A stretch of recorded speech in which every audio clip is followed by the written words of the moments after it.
nós temos aqui o orgulho de convidar uma pessoa para que ela vai compartilhar os insights e caminhos para fortalecer o setor de proteínas vegetais no Brasil.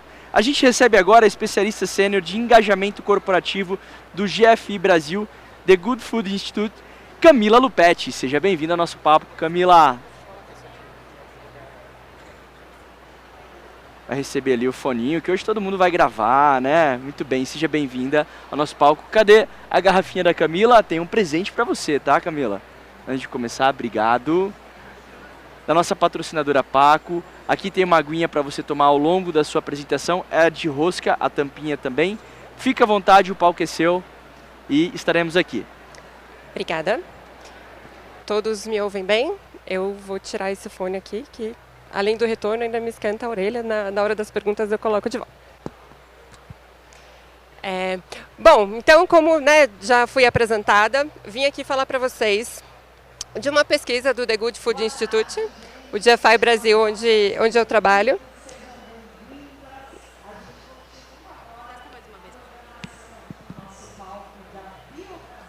Oi, testando, tá bom.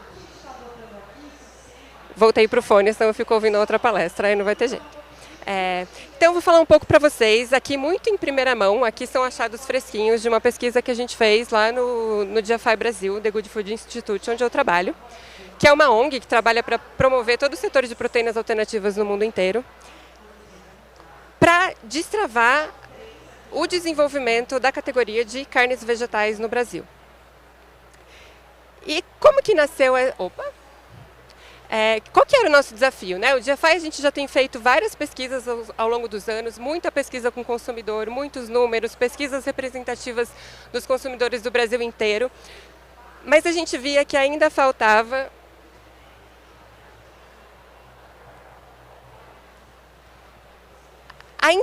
alguma coisa que a gente não estava enxergando, né? A gente foi acumulando muito conhecimento sobre o consumidor, mas a gente via que na ponta ainda tinha alguma coisinha faltando para a categoria para chegar no coração desse consumidor, né?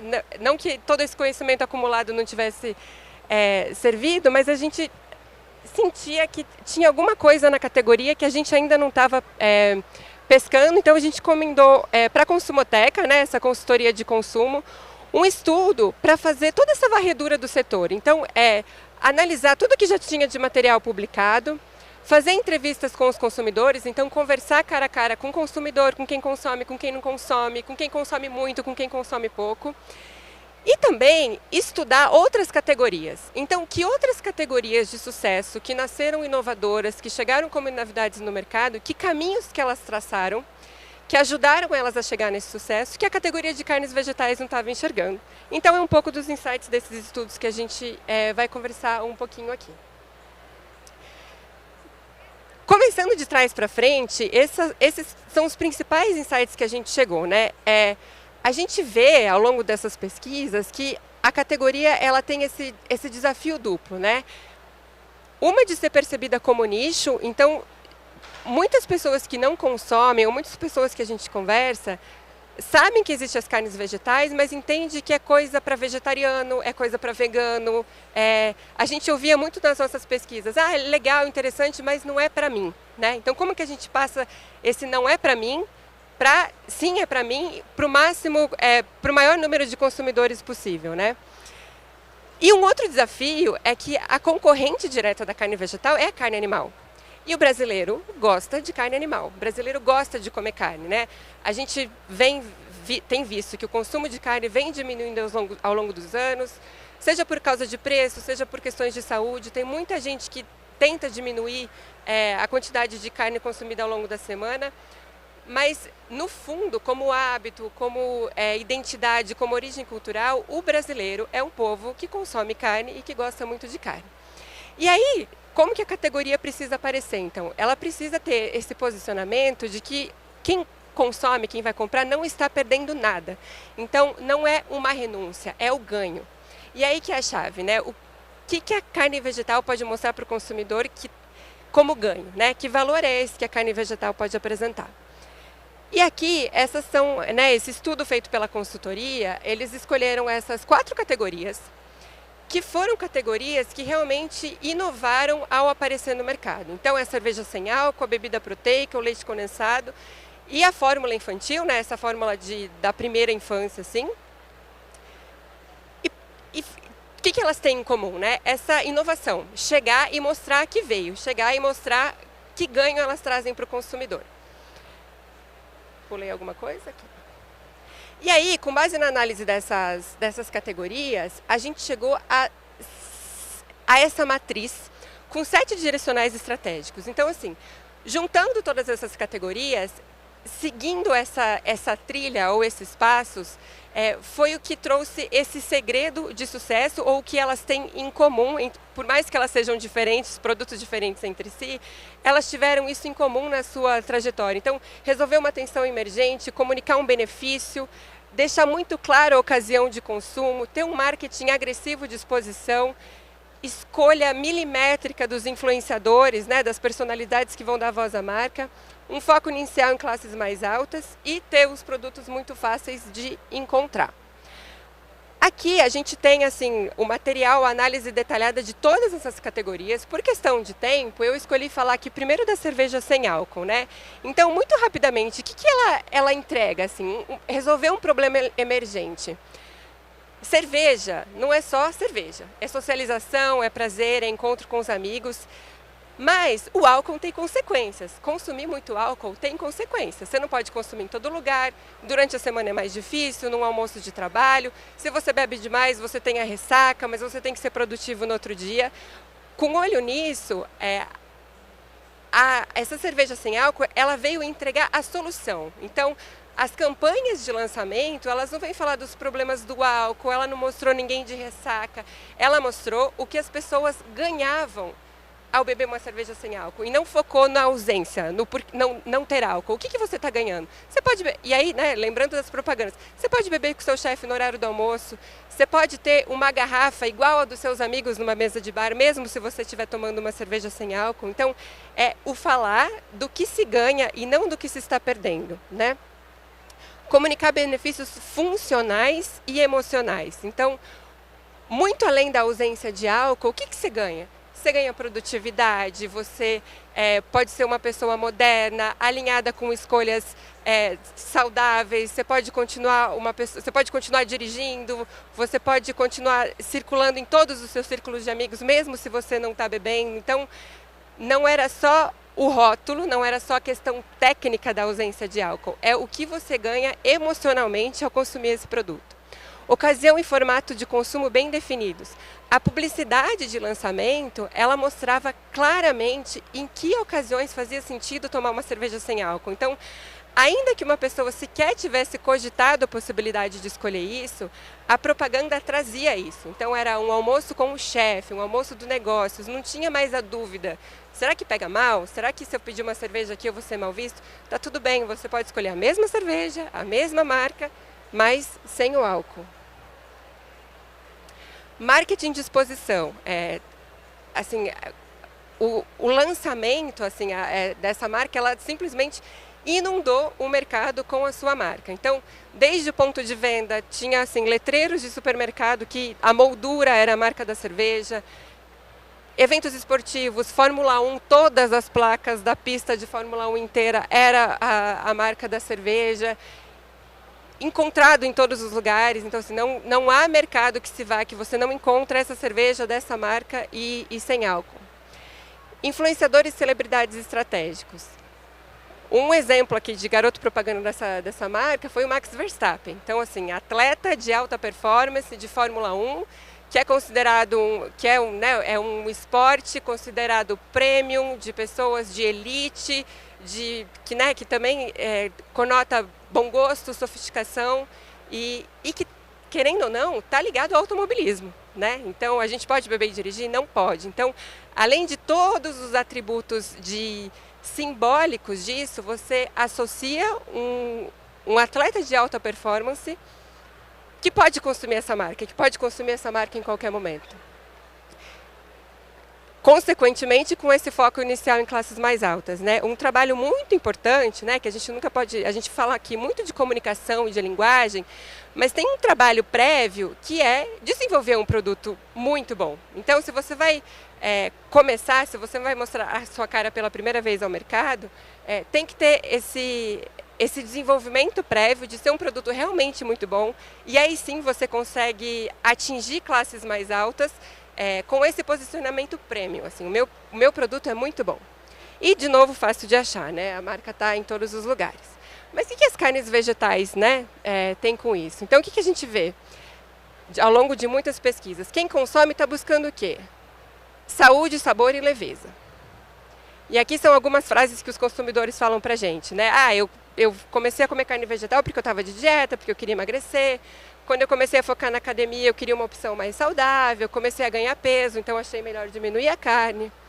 Já quem não consome é porque associa com veganismo, é uma restrição, não é para mim, não pode ter a quantidade, talvez não tenha a quantidade de proteínas suficientes.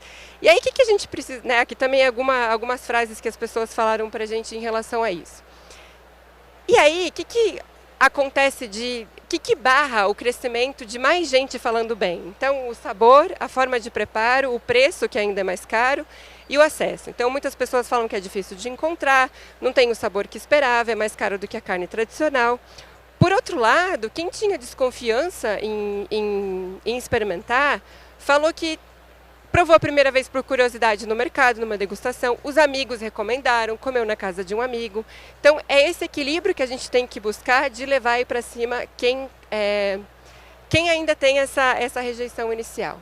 E aí, como que a gente trata desses direcionais estratégicos que a gente identificou em outras categorias, trazendo para as carnes vegetais? O primeiro ponto, e aqui assim é o mais importante, né? Se a gente matar essa chave dessa entrega, desse valor para as carnes vegetais, os outros direcionais, ele vem como consequência, né, disso tudo. E aqui, então, assim, tirar a carne vegetal da caixa do veganismo, né? Isso é no rótulo, você não usar termos como vegano, você não deixar no mercado num lugar escondido, onde só as pessoas que estão procurando uma carne vegetal vão achar, tá visível para todos os tipos de público. E aí, comunicar a saúde com prazer e sem culpa. E aqui, assim, acho que a parte mais importante, quando a gente fala em comunicar saúde, não necessariamente a gente está falando que todos os produtos vão ter que ter uma aparência verdinha, de falar, ser completamente rótulos absolutamente limpos e impecáveis, né? Quando a gente fala de saúde, a gente pensa, né, em coisas assim, uma vida leve, muitas plantas, fazer yoga com o nascer do sol e, consequentemente, uma embalagem de carne vegetal teria que ser assim. É verdade? Não necessariamente. E aqui eu trago um exemplo de uma marca dos Estados Unidos que foi no caminho oposto, né, que é a Impossible. Ela percebeu que, claro, o que leva as pessoas da carne animal para a carne vegetal é essa preocupação com a saúde, ou porque pesa na digestão, ou porque as pessoas querem perder peso. Porém, as pessoas ainda buscam a satisfação, o prazer que elas têm com a carne.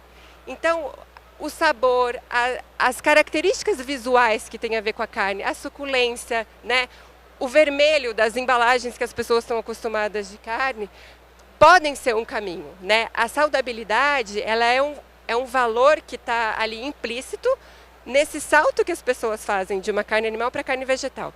Mas quando eu vou falar com o meu consumidor, eu não preciso dizer para ele que o meu produto é saudável, né? Voltando ali para o exemplo da cerveja sem álcool, eu não preciso ficar falando para ele dos malefícios do álcool, eu não preciso falar para ele o que ele está perdendo com esse produto, né? Eu preciso falar o que ele está ganhando. Tá bom, não é uma carne animal, mas é suculenta, é para quem adora carne, ela vai te dar o mesmo prazer e vai estar presente nas mesmas ocasiões, você pode continuar, não vai mudar a sua vida ou o nome da sua dieta se você comer isso. Então, quando a gente fala de comunicar saúde, existem muitos caminhos, muitas vozes, muitos exemplos visuais e caminhos que cada marca, cada produto vai seguir o seu. Mas, no fundo, tem que estar claro para o consumidor a vantagem que ele tem em relação à carne animal. E aqui, né, um exemplo de fala do consumidor. Eu adoro o hambúrguer de determinada marca. É muito saboroso, sempre como lanche. Eu sinto que estou comendo uma besteira, porém ainda é saudável. Então, o saudável ele também pode estar no lugar de besteira, de indulgência, do eu mereço, mas com a entrega do benefício, né, sem falar o que está faltando. Um segundo ponto, comunicar os benefícios funcionais e emocionais, né? Então, reforçar a presença de proteína, né? A gente sabe que a proteína hoje é o nutriente do momento, as pessoas não procuram outra coisa, a gente tem produtos e marcas especializadas nisso, e as pessoas têm muita dúvida, né? A carne, ela é conhecida, a proteína como excelência, né? Então as pessoas têm dúvidas, então isso tem que ser comunicado, valorizar a saciedade, falar do sabor em termos sensoriais, então essas palavras, esses sinônimos do sabor. Então é suculento, é temperado, é gostoso. Não prometer necessariamente a imitação da carne em si, mas a experiência gastronômica que a carne traz. Comunicar saudabilidade não significa falar de saúde, que é o que a gente vinha falando. E aí quando a gente fala, por exemplo, de proteína, quantos gramas de proteína são necessárias para uma dieta saudável? Nem todo mundo sabe, né? Então, aqui a gente trouxe um exemplo, por exemplo, do Danoninho, que por um tempo comunicou assim, Danoninho vale por um bifinho. Não sei quantos gramas de proteína tinha, não sei quantas gramas de proteína meu filho precisa num dia, mas isso acalma, isso entrega um valor, acalma o coração da mãe. Meu filho não almoçou direito, mas comeu um Danoninho, que vale por um bifinho. Então, de novo, falando de saúde, a comunicação não está literal. Aqui, ó, mais saúde para o seu filho. Ela acalmou uma dor, acalmou um sentimento da mãe que talvez desconfie que seu filho não coma muito bem. E aqui também uma marca dos Estados Unidos, né? Ela não foi... a comunicação aqui é pelo desejo. Ela está mostrando um sanduíche maravilhoso e falando que é, sim, muito gostoso. Ocasião e formato de consumo bem definidos. Então, não pode ter dúvida para o consumidor em que momento, ou como ele vai preparar, ou como ele vai encaixar aquele produto na rotina, né? A gente sabe que as mulheres são as principais responsáveis pela compra, pela decisão de cardápio e tudo mais. Se a gente der mais um trabalho para as mulheres ou para quem está comprando um produto, pensar, mas onde que eu encaixo isso? Isso aqui é para fazer uma mistura? Isso aqui é um prato pronto? Eu posso colocar direto na air fryer? Então isso tem que estar muito óbvio, isso tem que estar encurtado nesse momento do consumidor decidir, né? Então, se é feito na panela, né, que momento que isso encaixa na rotina. E a gente vê aqui alguns exemplos de também produtos disponíveis nos Estados Unidos que a inovação não veio tanto no formato do produto, a gente vê que são almôndegas ou cubos de carne vegetal, coisas que são muito comuns, muitas marcas já têm, mas eles inovaram como? Trazendo dentro de um prato típico. Então a receita já está completa, em vez de comprar só uma embalagem de almôndega, ali a pessoa está comprando uma refeição completa. Com foto, na foto tem os ingredientes, está muito claro como que faz, quanto tempo que demora, tem a quantidade de proteína. Aqui um outro exemplo, não é necessariamente plant-based, é um lançamento recente da Seara. O nome da linha chama Air Fryer, né? Quem que não tem uma Air Fryer hoje em casa? Então, assim, os produtos podem ser os mesmos ou muito semelhantes do que já tinha no mercado, mas ao bater o olho no supermercado, a pessoa já sabe que aquele produto é só e direto na Air Fryer. Isso encurta e pula tantas decisões e tanta carga mental das pessoas, porque deixa óbvio, né? E, de novo, a inovação aqui não está no desenvolvimento do produto, né? Nesse ponto, a inovação está na comunicação. Marketing e exposição, então, né, de novo, ampliar campanhas, tem que estar na mídia, a gente vê ainda em muitas pesquisas, muitos consumidores nem conhecem ainda a categoria, né? E aí, claro que cada marca tem que saber o seu momento, então, se você vai ao mercado com muita publicidade, você tem que ter certeza que o seu produto está pronto para isso, né? Que ao experimentar, os seus consumidores vão se satisfazer com aquele produto, que isso não vai ser prejudicial. E ter campanhas assertivas, né? Então, se você, por exemplo, ainda não tem uma capacidade de distribuição muito grande, você vai focar numa mídia nacional? Com certeza não. Mas foca na sua região, onde que você consegue distribuir, onde que você consegue manter um abastecimento constante para não frustrar o seu consumidor, né? Aqui algumas falas de consumidor. Acho que precisa ter mais esforço das marcas em comunicar. Eu não vejo muita propaganda sobre isso. Escolha de influenciadores. Aqui também são exemplos de marcas de fora. E aqui o que eles fizeram? Parcerias com chefes de cozinha, né? Então, uma pesquisa também nossa, a gente viu que a categoria está muito restrita a influenciadores veganos ou vegetarianos, né? De novo, muito restrita ao nicho. Essas marcas fizeram parcerias com chefes que não necessariamente são veganos. E aí, de novo, aproxima o modo de preparo, aproxima a ocasião, aproxima as pessoas verem como o produto pode ser feito e que pode ser feito de uma maneira fácil, de uma maneira que ela está acostumada. E foco inicial em criar status, né? A gente viu que aquelas marcas que a gente usou como referência tiveram um foco inicial nas classes mais altas. E aqui, como a gente está falando não só de um produto, né? A gente fala carne vegetal, ela pode ser muitos produtos, a gente está falando de uma categoria como um todo. Então, não necessariamente todos os produtos vão ser para as classes mais altas, né? Se a gente fala de um quibe, ela tem um público-alvo diferente. Se a gente fala um produto mais nobre de corte, ela vai ter um público diferente. Mas a recomendação que vale para a categoria como um todo é desenvolver um status para carne vegetal que é um produto bom, de quem pode escolher o que consome e escolhe consumir carnes vegetais, né? Então, é trazer um valor premium de um produto bom para criar esse desejo de ser um produto que as pessoas aspirem ter, né? E não uma coisa que é um sacrifício comer ou é o que sobra para quem está tirando a carne. É justamente criar esse desejo social de que carne vegetal é uma coisa boa, que as pessoas aspirem comer carne vegetal. Né? Aqui, né, rapidamente, esses são os valores da carne animal, né? Ela tem essa dimensão simbólica de tanto ser uma conexão social, então, né, aniversário é sinônimo de churrasco, né? A carne tem muito esse papel. E ela tem uma representação econômica, né? A gente sabe que uma das primeiras coisas que caem em vendas quando a gente tem uma recessão econômica é a carne. Então, ela tem esse símbolo econômico de status também. Então, o substituir a carne por outra coisa, ela tem esse risco de simbolicamente parecer que é uma coisa pior.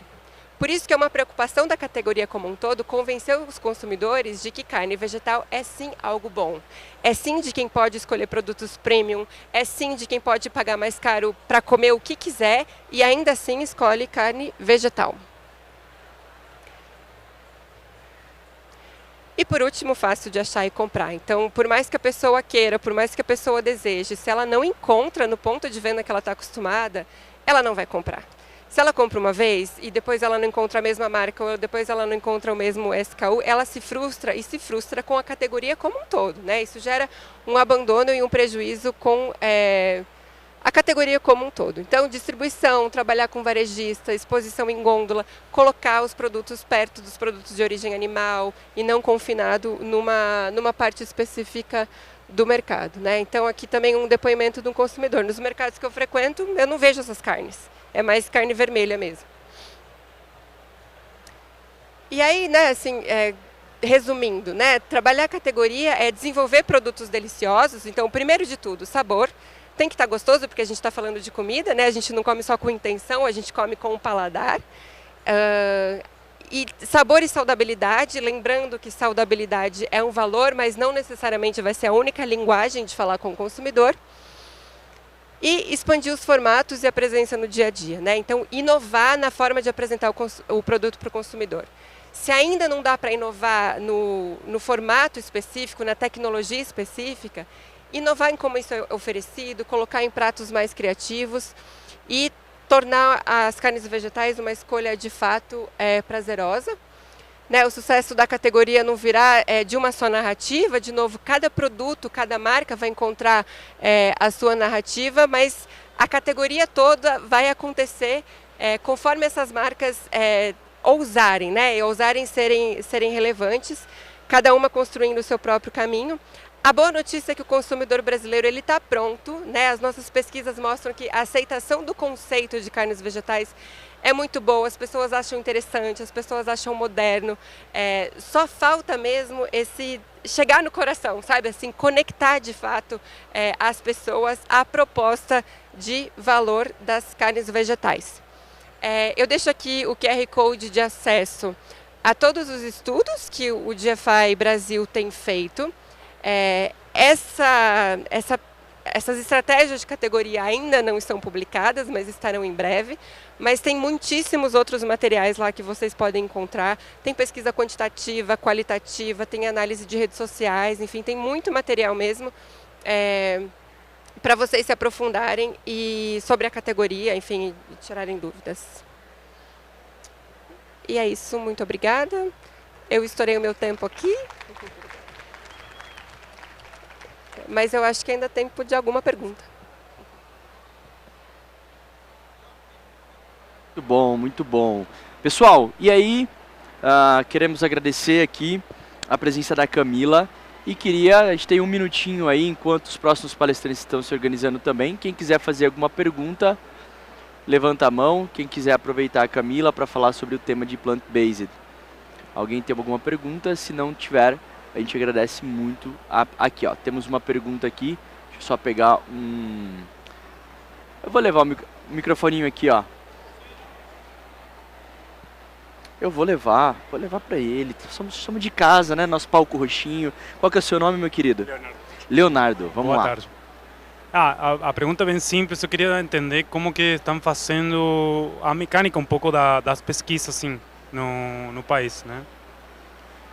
Como é que tá a mecânica das pesquisas no país sobre plant-based? Sobre plant-based. Se existe pesquisa aqui no Brasil sobre isso? Não, porque ela está mostrando na pesquisa, né? Como que fazem essa tendência um pouco. Só em poucas palavras. Dá para entender? Tu conseguiu ouvir, Camila? Aham. Tá, esses dados aqui a gente contratou uma consultoria, então ouviu consumidores, ouviu especialistas de mercado, então pessoas que tiveram sucesso no mercado, e foi toda uma desk research também do material já disponível. Mas assim, e outras pesquisas de consumidor, né? O próprio GFI tem feito anualmente pesquisas com consumidores, pesquisas representativas do Brasil inteiro, de perguntar mesmo o conceito, o que gosta, o que não gosta, assim. Então, não sei se era essa a sua pergunta. Perfeito, maravilha. Camila, eu quero agradecer muito. Tema bastante relevante para o Naturais, que é essa parte do plant-based que tem crescido cada vez mais. Muito obrigado pela sua expertise. Espero que volte mais vezes na Natural Tech.